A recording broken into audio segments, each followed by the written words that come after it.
Más que una representación objetiva del territorio, un mapa es una herramienta que permite crear la realidad desde un punto de vista subjetivo y casi siempre con un fin específico. Gracias a la tecnología actual, la posibilidad de hacer mapas ha dejado de pertenecer únicamente a quienes detentan el poder político, gobiernos o ejércitos, y económico, empresas petroleras, hidroeléctricas o mineras. Por primera vez en la historia, los ciudadanos y las comunidades tienen la posibilidad de emanciparse y mapear sus territorios. Este tipo de mapeo es fundamental para las comunidades rurales que buscan proteger sus tierras, como ocurre con el mapa Guaorani, elaborado por miembros de este pueblo originario de Ecuador, amenazado por la industria petrolera. Se conoce como cartografía participativa a este recurso colectivo fundamental de elaboración de mapas para defender el territorio. Aplicaciones como Waze y proyectos como OpenStreetMap son ejemplos de lo exitosa y útil que puede resultar la versión digital de esta herramienta, tanto en el campo como en las ciudades. La cartografía crítica, por otra parte, denuncia el statu quo y a la cartografía tradicional que se encarga de respaldarlo, y nos invita a ver el mundo desde enfoques más diversos. Un ejemplo de cartografía crítica es el mapa del colectivo Geochicas, que señala la escasez de calles con nombres de mujeres ilustres en las ciudades iberoamericanas. El trabajo de este colectivo hace patente la baja participación de las mujeres en la elaboración de mapas urbanos, a la vez que denuncia el poder patriarcal detrás del crecimiento de las ciudades. El mapa también es una herramienta narrativa por excelencia. Cada uno cuenta una historia o al menos aporta un punto de vista sobre un relato que ya existía. El mapa de Iguala, Guerrero, diseñado por el colectivo Forensic Architecture, narra la desaparición de los 43 normalistas de Ayotzinapa a partir de entrevistas, objetos encontrados e información pública que el colectivo recopiló. Al estudiarlo queda claro que lo omitido en un mapa, todo lo que no se cuenta, constituye una parte fundamental de lo que representa. En esta edición, la revista de la Universidad de México ofrece a través de mapas novedosos un panorama amplio de los distintos aspectos que abarca la cartografía moderna. Muy buenas noches. Dice la cartógrafa Mary Price que en la historia de la humanidad los mapas han sido muy excluyentes. Para abordar esta cuestión y sobre todo el asunto o el fenómeno del mapeo colaborativo, recibimos hoy con muchísimo gusto a Miriam González y a Céline Jacquin. Muchas gracias, chicas, por venir a hablar de este fenómeno social con nosotros. Gracias, Yael. Díganme, cuéntanos un poco, ¿están de acuerdo con que los mapas históricamente han sido muy excluyentes? ¿Y de qué manera el mapeo colaborativo quizás viene a atender este problema? Un mapa representa una realidad en específico de un lugar y un momento, entonces el que ciertas personas solamente den en ese mapa información y datos sí puede crear cierta excluyencia en gente que no está participando en ese mapeo, sí puede ser excluyente. Desde tiempos antiguos yo creo que sí puede ser excluyente. Los mapas son desde la antigüedad una herramienta de conquista, de explotación de los recursos, entonces claramente es una herramienta hecha por ingenieros y las ingenierías, como siempre y hasta el día de hoy, son carreras muy masculinas, entonces por ende las mujeres han participado muy poco en la creación de conocimiento en los mapas. O sea, dijéramos que una primera categoría de gente excluida por la cartografía tradicional son las mujeres. Sí, y podríamos decir muchos otros grupos de población vulnerables, ¿no? Que no participan en la creación de conocimiento en general, lo cual ha sido siempre por las élites. Estuve de hecho leyendo que en muchas comunidades los mapas no eran accesibles, o sea, se hacían mapas pero no eran accesibles para toda la población, precisamente por ser considerados pertenecer, ¿no? Tener un saber que no podía ser compartido porque tenía sus peligros, quizás. Sí, información da poder al final, entonces también sería esas poblaciones a no tener conocimiento de dónde están sus límites territoriales o qué hay ahí de elementos que pueden ser favorecidos para otras compañías, otros organismos, sí, ¿cómo se llama? No han sido tomados en cuenta para que también ellos vean esos conocimientos, ¿no? ¿Podemos hablar un poco en cómo un mapa da poder justamente tanto a las comunidades como a los que tienen ciertos mapas sobre las comunidades? Bueno, simplemente ahí estamos en una dicotomía entre el conocimiento experto y el saber local, ¿no? El conocimiento experto tiene sus procesos de creación, de validación, un montón de procesos que lo hacen un conocimiento válido. Y hay una tendencia en general por el conocimiento reconocido, ¿no? Por la academia, de que el saber local con pocos procesos más orgánicos, entonces valen menos. Y pues hasta ahí está el punto de la aparición de OpenStreetMap, ¿no? Entonces estamos con una persona que no es forzosamente de un grupo social vulnerable ni aislado, que tiene necesidad de generar un conocimiento para su mismo uso, para poder llevar a cabo su práctica profesional, porque es un arquitecto, ¿no? Steve Coast. Por ejemplo. Entonces empieza a generar el conocimiento a partir de nada. De acuerdo, entonces acabas de mencionar los OpenStreetMaps, ¿no? Como mapas abierto de calles, ¿no? Sería una traducción en español. Y a su fundador, cuéntanos un poquito cómo funciona OpenStreetMaps, cuál es su objetivo y cómo se participa. Nace la iniciativa de OpenStreetMap en 2004 y el motivo fue básicamente porque Steve Coast estaba estudiando en The King College en el Reino Unido y de repente se da cuenta que para sus estudios requiere cierta información que ya está recopilada a través de la institución que es de cartografía de Reino Unido, que es como el INEGI de allá se puede decir. Entonces va, toca la puerta, dice, oye, ¿qué es esta información? Y le dicen, no te la puedo dar porque es cerrada y tiene además un costo. A pesar de que esa información ya fue pagada por los impuestos que tú y yo estamos pagando en cualquier lugar del mundo, ¿no? Entonces él dice, ¿cómo es posible esto? No puede ser que esa información no me la quieran compartir cuando es de todos y para todos, ¿no? Entonces eso era antes de lo que es hoy en día el Open Data, si quieren luego platicamos un poquito de esto. Entonces lo que decide hacer Steve Coast es hacer un algoritmo, una herramienta en la cual es una plataforma que se puede mapear con 3 elementos sencillos, que es punto, líneas y cuadrantes, o sea, polígonos se puede decir. Y a través de eso él comienza a mapear lo que es el barrio donde él hacía falta la información en Londres. No se da cuenta que después de este fenómeno, hoy en día, después de varios años, todo el mundo se encuentra mapeado a través de cosas colaborativas en todos lados, ¿no? O sea, él empieza a mapear con qué, o sea, agarra y baja una herramienta, o sea, es digital este mapeo y es a través de una imagen de satélite. En ese momento todavía no era así, hoy en día sí es así como tú lo mencionas. En ese momento él fue con una bicicleta y con un GPS haciendo trazas acerca de dónde podía ir a andar en la bici. Entonces esas trazas se llaman GPS tracks, que son también como archivos que te mencionan un punto georreferenciado en conjunto con esa línea que estás dibujando en ese momento. Y así él comenzó a hacer ese trazo. De hecho, te mandé un video donde menciona también cómo se fue eso formando poco a poco y se ve ahí muy a la mano cómo fue funcionando. Sí, es un mapa que en cierto modo parece paralelo, un proyecto paralelo al de Google, que es quizás el más conocido. ¿Cómo compararían ambos sistemas de mapeo? ¿Sistemas desde la creación te refieres o desde el uso? Ambos. Podemos empezar por la creación, no, por el uso, que es quizás lo que estamos más familiarizados. Yo creo que todos hemos usado un mapa para navegar, los mapas son para navegar en una ciudad. Buscamos en mapas las cosas, generalmente en Google. Bueno, la enorme diferencia es la licencia abierta de los datos y la posibilidad muy fácilmente de descargar esos datos, ¿no? Entonces, esto da una multiplicidad de uso para todos los grupos de población, hablando de los desarrolladores que van a generar tecnologías para navegar. Entonces, el ciudadano en cualquier lugar del mundo se puede beneficiar de esa información.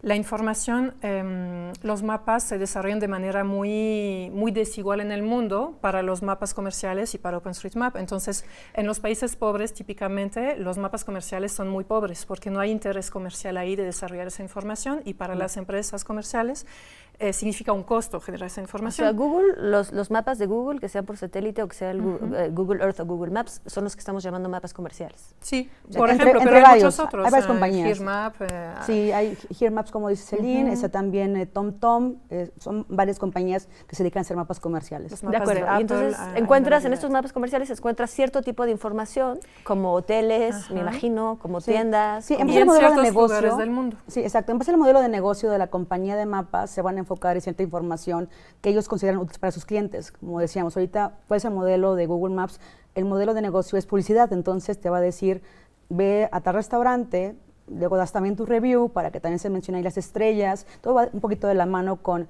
el uso gratuito, entre comillas, porque finalmente lo que ellos consumen de ustedes son los usuarios, ¿no? Nosotros somos los usuarios.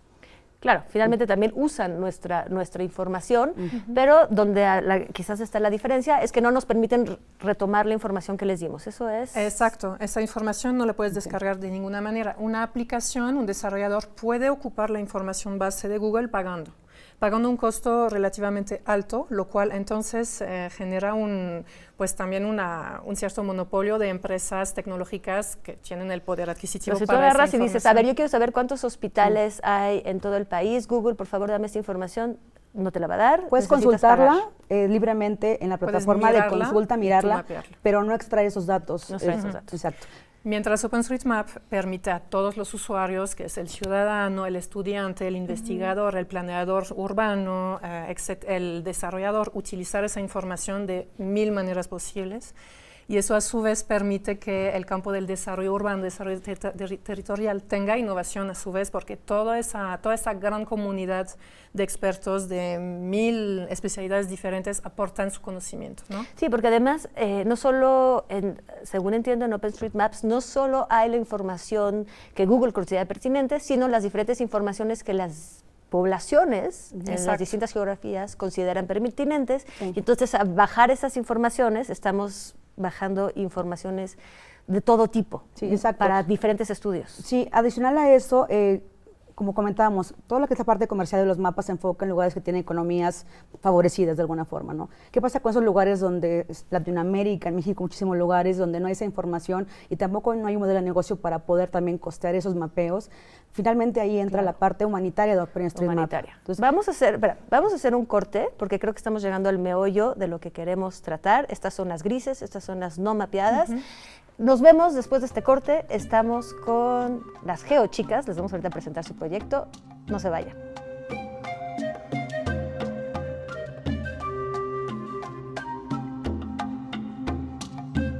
Estamos de vuelta con Miriam González y Celine Jacquin hablando de mapeo colaborativo. Y nos quedamos antes del corte sobre la cuestión de las zonas grises, las zonas no mapeadas por los mapas comerciales, por este tipo de cartografía. Sí.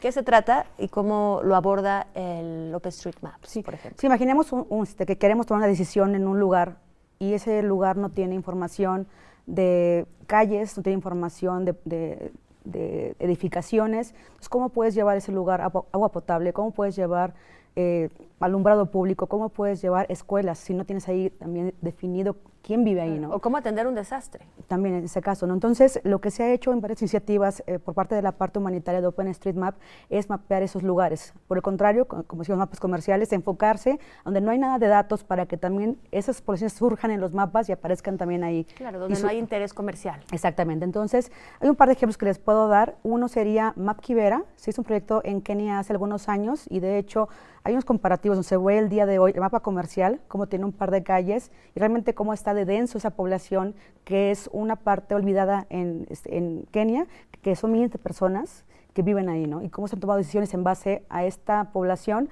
ya mapeada para poder traer escuelas, cultura y más cosas, ¿no? ¿Y quién hizo ese mapa? ¿La población misma? Sí, en conjunto con un fondo que se hizo de Estados Unidos, la población fue contratada y educada para crear mapas, por ejemplo. En el caso de México tuvimos también el percance de hace casi un año de los terremotos. Entonces, lo que nos dimos cuenta es que todo el sur de México también tiene muy pocos datos. Entonces, si hablamos de datos a nivel gobierno federal, el INEGI tiene una información bastante buena de algunas cosas, pero a nivel de detalles llega solamente a ese nivel manzana en las poblaciones. No tiene detalle de cuántas, en esa manzana, cuántas casas existen, por ejemplo. Entonces, al existir el terremoto de septiembre en el sur de México, el primero que hubo, se levantó una activación humanitaria en el cual decidimos mapear Juchitán, Tehuantepec, Salina Cruz, Ixtepec, otras poblaciones, porque no sabíamos ahí cuánta gente estaba afectada. Si no tienes un antes, ¿cómo puede haber un después de quién fue afectado en esos lugares, ¿no? Y realmente la línea de trabajo humanitaria de OpenStreetMap empezó después del sismo de Haití en el 2010, donde entonces otro ejemplo donde estamos en un país, bueno, Haití es un país donde no existe un Instituto Nacional de Estadística, no existe ningún mapa y es una zona gris para los mapas comerciales, ¿no? Y es tan terrenal la necesidad como, pues, Médicos Sin Frontera, como sabe dónde hay poblaciones, dónde sabe dónde hay localidades y cuánta gente vive ahí, ¿no? Entonces, lo que Miriam llama las activaciones es un grupo de OpenStreetMap que manda a través de todas sus redes sociales, a través de los foros, de las listas de mails, de todas las redes sociales, un llamado para mapear en un día, porque es un día lo que se necesita para poder operar, para salvar la gente. Después de eso, como un la gente maratón. es un maratón a nivel global, con una comunidad que hoy día alcanza un poco más de 4 millones de personas, y en un día se mapeó completamente Haití. Y desde entonces es un programa de trabajo permanente que traquea en el mundo entero los cataclismos que están llegando, naturales o conflictos armados, guerras, para aportar ese nivel de detalle de casas, que aún en países como México, donde tenemos una buena calidad de datos, no se llega a tal nivel porque es un costo exagerado. Escucharlo de Juchitán me sorprende. Pensé que era un lugar muy mapeado y me estoy enterando que no lo es al detalle necesario. Tiene el mismo nivel de mapeo muy bueno. Otra vez, pocos países tienen ese nivel de información, pero todo el territorio está mapeado hasta el nivel manzana. El nivel manzana, de acuerdo. Ok, esta es la parte humanitaria. Vamos a ver un poquito más qué hablan, qué narran los mapas o qué informaciones dan distintos mapas. Para eso quiero que primero me hablen un poquito del proyecto de ustedes. Ustedes son las Geochicas en México, hay en varios lugares del mundo. ¿Qué es Geochicas? Sí, hace más o menos como 10 años hice una encuesta, que todavía no estábamos realmente involucrados en Geochicas, en el cual se veía cuánta gente de toda la comunidad OpenStreetMap eran mujeres. Se descubrió que eran 3%. Nosotros comenzamos a participar hace como 4 o 3 años ya juntos aquí en México, y hace 2 años decidimos que hacía falta levantar la voz y tener más mujeres dentro de la parte de mapeo. Porque finalmente cuando un mapa es creado por ciertas personas, tiene sesgos. Es un mapa que nada más tiene cierta parte representada, no toda la parte global que puede ser una equidad de género que también ahí se muestra en el mapa, ¿no? Entonces un mapa, los iconitos exactamente y todo lo que señala es lo que conviene a la población o lo que le parece interesante a la población que lo está creando. Por ejemplo, si yo hiciera un mapa, pondría todos los museos y los centros culturales y quizás no me fijaría en lo que necesitarían otras. Por eso yo pondría restaurantes, por ejemplo. Entonces, la participación de las mujeres es importante porque ponen cosas que interesan a las mujeres. Exactamente. Como centros de salud, por ejemplo, centros también de cuidado infantil, ¿qué más? Un montón de infraestructuras que impactan en su vida diaria. Quizás, por ejemplo, o sea, hay un montón de cosas. Las mujeres utilizan mucho más el transporte público que los hombres. Es una tendencia en el mundo entero porque la mujer accede a menos recursos en el hogar. Si hay un carro, no es la mujer quien va a usar este carro. Entonces, el nivel de detalle del sistema de transporte público en el mapa le sirve más a las mujeres, pero los hombres conciben esos mapas, entonces no existe ese nivel de detalle. Entonces, las mujeres utilizan herramientas que son carentes respecto a sus necesidades. Un montón de servicios y equipamientos que respecto a la infancia, a la mujer, a los adultos mayores que las mujeres cuidan en mayor proporción, etcétera, etcétera. Y hay muchas cosas derivadas que impactan realmente la calidad de vida que deberían de estar en el mapa. Por ejemplo, el alumbrado público es una infraestructura que generalmente no aparece en el mapa porque es una cosita, ¿no? Es un detalle, pero el alumbrado público, estábamos viendo que en pueblos rurales de Bolivia, es solo un ejemplo, hay un montón así. La falta de alumbrado público hace que las mujeres no van al baño. Los baños comunitarios se encuentran fuera de las viviendas y entonces tienen una serie de repercusiones de salud debido a no ir al baño lo suficiente. Porque si van afuera en la noche, pues les pueden violar. Ahorita que me lo dices, me encantaría tener un mapa de las calles mejor alumbradas porque circularía por ellas como mujer definitivamente por la noche. Así es. De acuerdo. ¿Y en Geochicas qué cosas han hecho? En Geochicas hemos tratado de que cada vez más mujeres sepan la importancia de la información geoespacial abierta y colaborativa, creada por todos, todas y para todas. Eso es una cuestión. Otra cuestión es que también cada vez más mujeres, obtener como fondos para que cada vez más mujeres vayan a conferencias en la cual también se comenten proyectos creados para mujeres. Eso también queremos llevarlo a cabo. Me llamó mucho la atención un proyecto dentro de los muchos proyectos, sobre todo de difusión del mapeo que tienen ustedes. Me pareció muy atractivo por la manera en que se puede consultar, que es las calles de las mujeres. Así es. ¿Cómo es esto? Este proyecto nació junto con Wikipedia para poder también concientizar a las personas cómo en la ciudad, qué porcentaje de las calles están bajo el nombre de un hombre o bajo el nombre de una mujer. Es muy interesante porque lo que vimos es que, por ejemplo, en Argentina, en Buenos Aires, solamente 6% de todas las calles son a nombre de mujeres, con nombres de mujeres. El más alto sería La Habana, Cuba, que es un 38%, que nos sorprendió muchísimo porque el promedio realmente mucho más bajo que eso. Y en México 12% de las calles en la Ciudad de México vienen con nombres de mujeres. Entonces también ahí es un espacio donde está representado de menor cantidad las mujeres que han participado en la historia de nuestro país, ¿no? Sí, y me gustó mucho ese mapa porque entonces puedes, como es muy gráfico, puedes ver dónde están localizadas las calles. De hecho, es muy simpático ver en el de Argentina que hay un barrio que hace subir mucho el porcentaje porque se dedicó a las mujeres que eran relevantes. Y me encantó también de ese mapa que de cada calle, las que tienen un artículo en Wikipedia, puedes ir a ver quiénes son. Entonces te vas enterando quiénes son todas estas mujeres y van tomando un papel por lo menos más importante en la vida de algunos de nosotros, ¿no? Porque ya sabemos quiénes son. ¿Creen que este tipo de práctica cartográfica es una práctica política? Pues claramente, bueno, este proyecto que citaste anteriormente es una activación que habla finalmente de reconocimiento de la participación intelectual de las mujeres en la historia, ¿no? Sí. Y todo lo que hacemos se trata de eso, impulsar que las mujeres tomen un rol más fuerte, que se empoderen en el tema que nos interesa, que es la generación de conocimiento. Entonces, por una parte en GeoChicas, de hecho el grupo ha crecido mucho y ya no va a ser tan limitado a América Latina, ya tenemos personas en Europa y algunas personas en Asia, ahí hay un problema de idioma, pero aprendan español. Donde buscamos realmente masivamente que se aumente el conocimiento técnico, tecnológico y la reflexión basada en datos. Entonces, sí es un acto político. Lo segundo es que, bueno, a nivel México, pero también todas esas mujeres del grupo GeoChicas, participen en gestiones locales con sus gobiernos, con sus autoridades para impulsar el tema del uso y de la producción de datos abiertos, que el conocimiento esté democratizado para todos los temas las razones que hemos mencionado anteriormente, ¿no? Para aumentar el conocimiento de la academia, de todas esas mujeres que participan desde su profesión. Para el auditorio explicarlo, son datos que uno puede descargar y utilizar sin pagar patentes, sin pagar... Exactamente.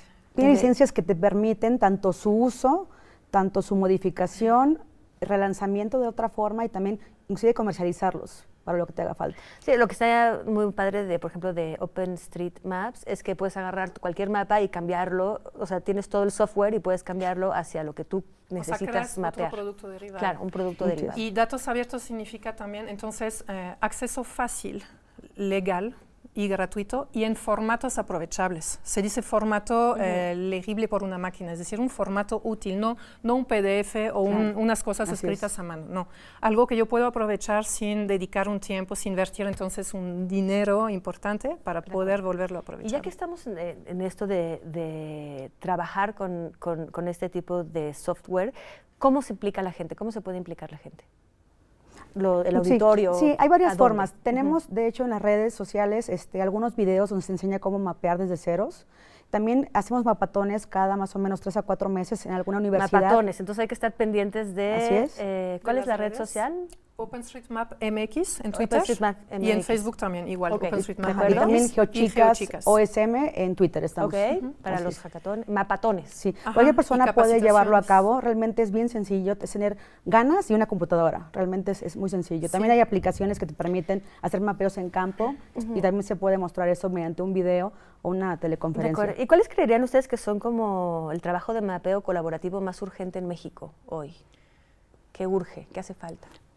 Bueno, nos enfocamos en particular sobre la cuestión humanitaria y de infraestructura, porque finalmente OpenStreetMap es una base de datos de esto, y en el tema de prevención, entonces de zonas vulnerables. Colaboramos, recién fuimos invitadas a formar parte del grupo de trabajo de datos abiertos y tecnologías humanitarias del Consejo Nacional de Protección Civil, de Senapred.